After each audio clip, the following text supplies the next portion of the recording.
霊界通信小桜姫物語浅野和三郎著63昔の中木。私がある日海岸で遊んでおりますと、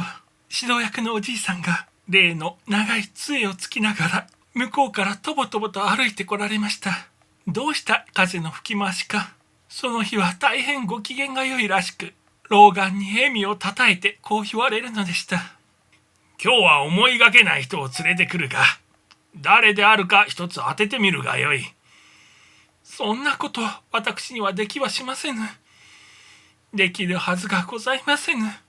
これこれ、そちは何のために多年精神統一の修行をしたのじゃ。統一というものはこうした場合に使うものじゃ。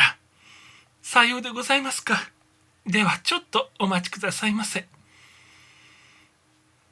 私は立ちながら目をつむってみると、間もなく目の底に髪の真っ白な痩せた老人の姿がありありと映ってきました。80歳くらいの年寄りでございますが、私には見覚えがありませぬ。今にわかる。ちょっと待っているがよい。おじいさんはいとも気軽にずっと岩山を巡って姿を消してしまいました。しばらくするとおじいさんは、私が先刻霊眼で見た一人の老人を連れて再びそこへ現れました。どうじゃ、実物を見てもまだわからんかな。これはそちのおなじみのじいや、カズマのじいやじゃ。そう言われた時の私の頭の中には、古い記憶が電光のようにひらめきました。まあ、お前はじいやであったか。そういえば、なるほど。昔の面影が残っています。第一、その小鼻の脇のほくろ。それが何より確かな目印です。姫様、わしは今日のように嬉しいことはござりませぬ。と、カズマのじいやは、左上に手をついて、嬉し涙にむせびながら、当からじい様に会わせてもらいたいと、神様にご祈願を込めていたのでござりますが、霊界の掟として、なかなかお許しがおりず、とうとう今日までかかってしまいましたのじゃ。しかし、お目にかかってみればいつに変わらぬお若さ。わしはこれで本望でござりまする。考えてみれば、私たちの対面は随分久しぶりの対面でございました。現世で別れたきり、かれこれ200年近くにもなっているのでございますから、カズマのじいやのことは、ついうっかりして、まだ一度もお噂をいたしませんでしたが、これは昔鎌倉の里に仕えていた老木なのでございます。私が三浦へ嫁いだ頃は50歳くらいでもあったでしょうが、とうに女房に先立たれ、独身で立ち働いている、至って忠実な親父さんでした。三浦へもしょっちゅう泊まりがけで訪ねてまいり、よく私の愛馬の手入れなどをしてくれたものでございます。そうそう、